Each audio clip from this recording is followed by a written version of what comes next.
حضرت عمر فاروق رضی اللہ عنہ اور ایک بڑھیا کا واقعہ۔ سامعین محترم، حضرت عمر رضی اللہ عنہ شام سے واپس مدینہ تشریف لا رہے تھے تو آپ لوگوں سے بچ کر نکل گئے تاکہ عامت المسلمین کے حالات اور کوائف معلوم کریں۔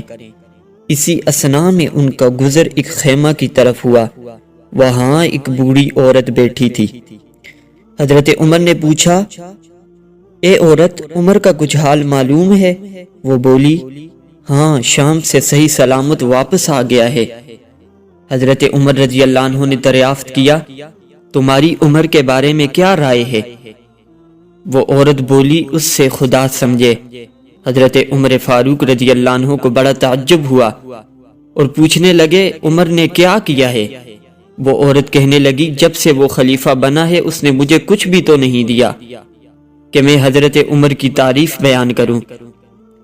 حضرت عمر رضی اللہ عنہ اس بات سے بڑے حیران ہوئے، لیکن پھر آپ نے فوراً اس عورت سے یہ کہا کہ اے عورت، کیا عمر کو تمہاری حالت معلوم ہے؟ تم یہاں ہو، عمر وہاں ہے۔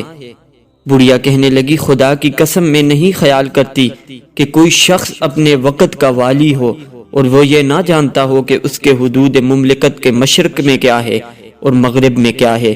حضرت عمر فاروق رضی اللہ عنہ نے جب عورت کا یہ جواب سنا تو رونے لگے، پھر فرمایا، آہ بدبخت عمر، تجھ سے زیادہ ہر شخص جانتا ہے، حتیٰ کہ یہ بڑھیا بھی جانتی ہے۔ پھر آپ نے کہا، تم کتنے میں عمر کو معاف کر دو گی؟ میں اسے دوزخ کی آگ سے بچانا چاہتا ہوں۔ بڑھیا نے جواب دیا، خدا تجھ پر رحم کرے، اے شخص، مجھ سے مذاق نہ کر۔ حضرت عمر رضی اللہ عنہ میں مذاق نہیں کرتا۔ حضرت نے اپنا اصرار جاری رکھا، یہاں تک کہ 25 دینار میں آپ نے اس کی معافی حاصل کر لی۔ اسی اثناء میں حضرت علی المرتضی رضی اللہ عنہ اور حضرت عبداللہ بن مسعود تشریف لے آئے۔ دونوں بزرگوں نے حضرت عمر رضی اللہ عنہ کو مخاطب کر کے کہا، السلام علیکم یا امیر المؤمنین۔ بڑھیا نے سر پیٹ لیا اور بولی، ہائے، یہ میں نے کیا کیا؟ امیر المؤمنین کو ان کے سامنے برا بلا کہہ بیٹھی۔ حضرت عمر نے کہا، کوئی مذائقہ نہیں، خدا تجھ پر رحم کرے۔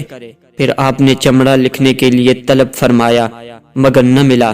پھر آپ نے اپنی چادر کا ایک ٹکڑا پھاڑا اور اس پر لکھا، بسم اللہ الرحمن الرحیم، کہ عمر نے فلاں عورت کو 25 دینار دے دیے، جس دن سے اس نے خلافت سنبھالی ہے آج تک کی خطا کی معافی حاصل کر لی ہے۔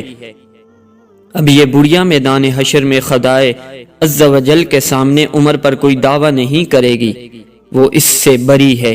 اس تحریر پر حضرت علی المرتضی اور حضرت ابن مسعود رضی اللہ عنہما نے بطور گواہ کے دستخط کیے۔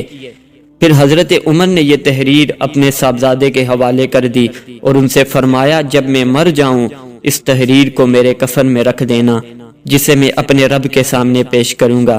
اس واقعے سے اندازہ ہوتا ہے کہ حضرت عمر رضی اللہ عنہ کو اپنی نازک اور گراں بار ذمہ داریوں کا کتنا زیادہ احساس تھا اور وہ حشر کی جواب دہی سے کتنے خائف رہتے تھے۔